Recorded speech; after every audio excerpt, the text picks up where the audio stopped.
Our little arched trusses for the top are going to be about 11.5 feet long, and these two tables together are about 12 feet long. So I'm going to weld the little one to the big one and jack them up so they're flat, so I have a 12-foot flat surface, and that makes putting these things together, or putting anything together, so much easier. I picked up the far end a little bit, put some boards under it, and then the near end I picked up with a little floor jack until it was flush with the big table, and then I tacked it. I didn't weld it hard. I just put one weld on each side. And if you think my welds are ugly with a spool gun, you ought to see them with a 3-year-old welding rods. Pretty impressive, pretty rough. And then I found a straight edge, this aluminum straight edge, and I moved the jack to the other end of the table and just jacked it up till it was straight. So when the two tables were coplanar, I think that's the right word, I blocked the legs all up, and then just for insurance I went and welded a piece of scrap to each leg to make sure they couldn't fall. And I went after the fact and put some more weld between the two tables and ground it down smooth, so now I have a good long working surface, and it's all steel, so I can weld clips and stuff onto it. Having a little rain shower right now, but I now have a good working surface to build the trusses. Okay, I marked out the template for the curve, and I wanted to show what I did. I put a vertical on this end of the table and put an 8-inch mark, 8 inches off the table. And I went to the other end and did the same thing. 8 inches is pretty arbitrary. It just worked out with the little plates I had. Then I measured between these two supports, marked the center line here, and then from the center line I went, I forget how many inches, but this is the end of my truss for the boat. Then I hung a string from 8-inch mark to 8-inch mark and let it sag down gravity like till I had 2.5 inches here from the center line to the string. So that gives me a 5.5-inch arc. And then very carefully, I don't even know if you can see the string, very carefully I went along and put a bunch of black dots with a Sharpie. Now I'm going to cut those out, and that's going to give me my template for the curve. So with the template cut, I just laid it back on the chalk line, starting from the center mark and going each way, and spray painted it with upside down paint. So I got my curve painted, but I'm thinking that's going to be a long reach for the welding, so I think I'm going to pop another chalk line kind of going cattywampus across here to try to get my try to get closer to the welding machine so I don't have to lean over the table so far. But it'll be the same process. Okay, the arch is established on the table, and I got a bunch of little angles welded on it. These are not to bend the aluminum with, but these are to, one, check to make sure all my bends are the same, and two, hold it steady. I have something to clamp to when I start putting a little truss together. So I got my pipe delivered yesterday to my house in a big old truck. I wasn't expecting that. It is 1/2-inch rigid electrical conduit, most of it, and there's a few pieces of 3/4. And it is 10 foot long, and I need 10'6", and I probably could use the couplings and screw them together, but I think that's going to look kind of tacky, so I'm going to cut them and weld them. And my goal today will be to make the ones that need to be longer, cut and weld and make them longer, and bend the 7 arches to fit the curve for the top. That's my goal. The way I chose to do this, I put a stick on the table, stick of pipe, and it goes past the last little dog, even though this is the final length for the arch. And I see what I need to get to finish it to go past the other arch, and I cut them. I cut them on a 45, and I'm going to put the pipe here, sand the edges clean because it's kind of greasy. And do the other one. Put them in the angle, clamp them, weld. So the 7 tubes for the arches are welded up the right length and the welds are ground down. And now I need to start bending them. Okay, 1 out of 7 is bent. Kind of tricky because it's so bendy that it's hard to control the bend, but I'm sure a little practice maybe I'll get better. These pipes bend so easy, I almost wish I'd have gone up a size.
My next step is to weld these plates to the curved pipes, and the bottom will be welded to the horizontal member of the truss.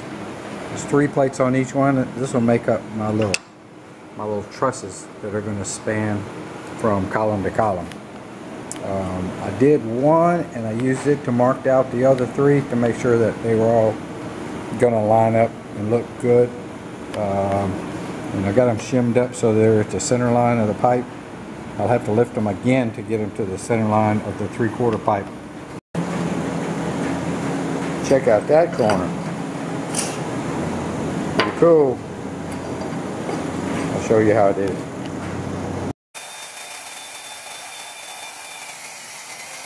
So what I should be doing right now is welding the bottom cord on the trusses to complete that little project.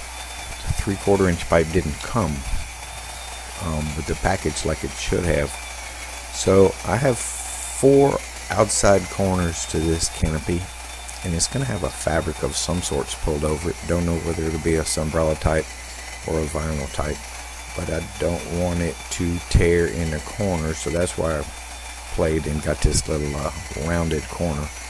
So, and then weld it solid. Welded's kind of tricky because there's very little metal left. These little thin strips just burn up, so it's more of a series of tacks to put it all together.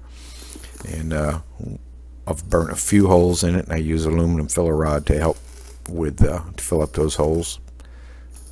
But all in all, it came out really well. It sands pretty easy, so I have my 4 outside corners complete, and I'm kind of stuck this weekend because the 3/4 inch pipe did not show up.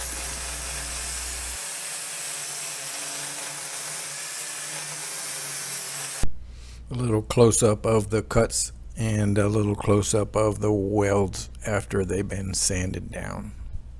This is a 3/4 inch conduit that we purchased, finally arrived yesterday.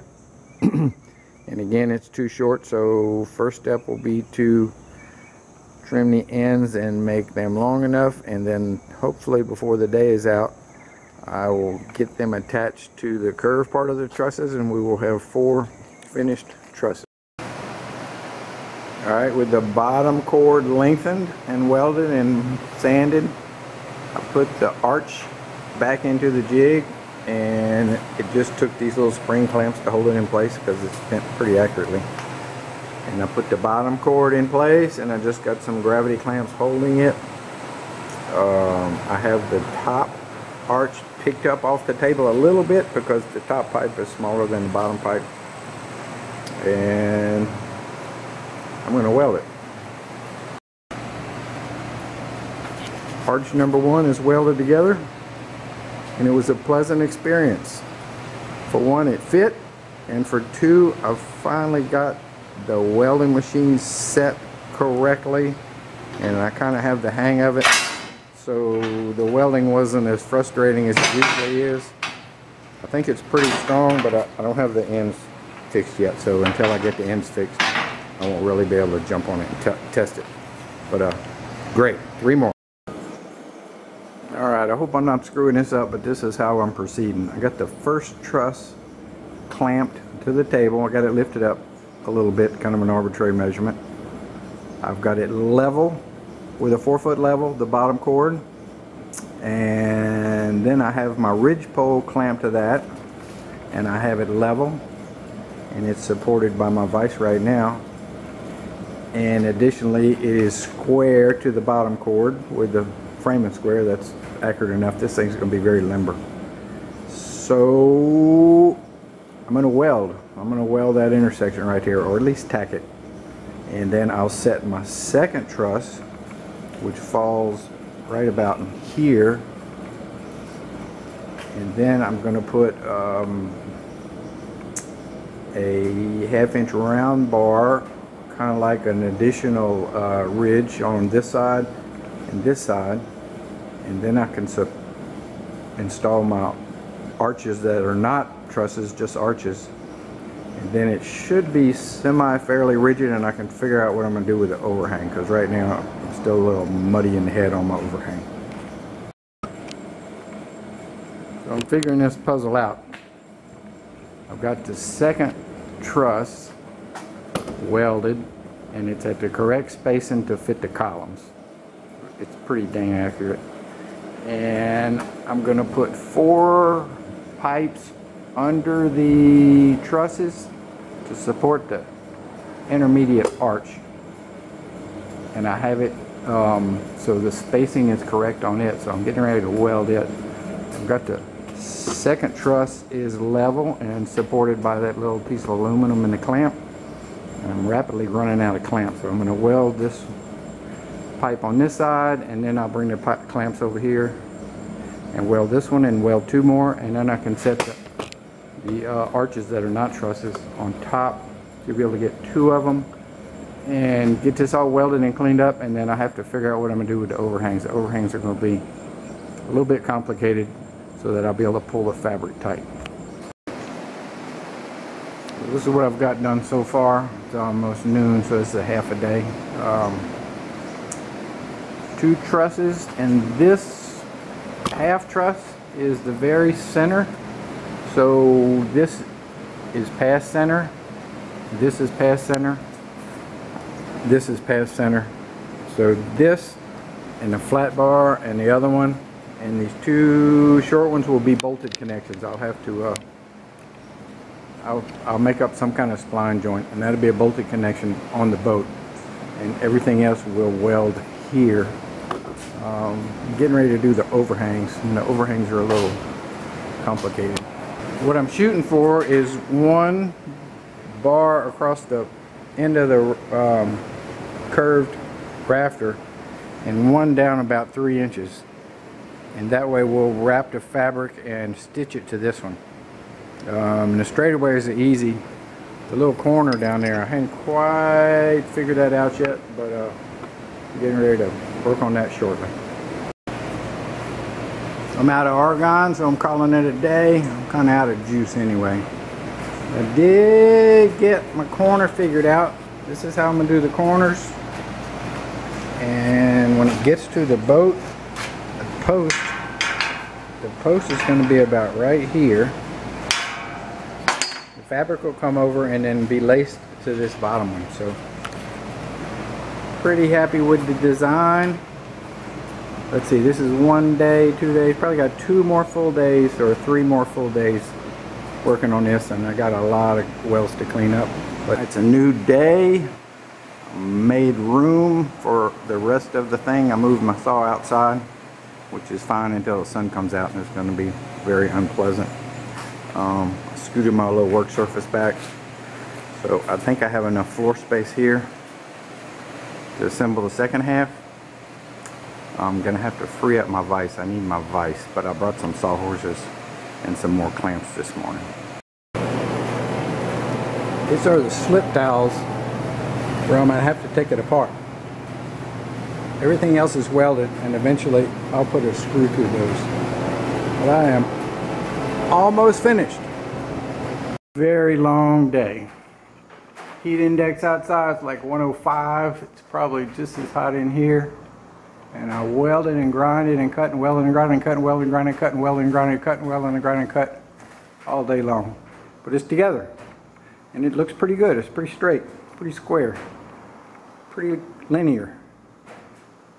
Tomorrow I'll clean up welds, check welds, take it, it comes in half, take it apart, flip it over, and more of the same. Finish welding, grind welds, polish welds, check welds, and it's done. It'll be ready to go to the boat. Thank goodness. I need a bigger shop, or air conditioner, or both.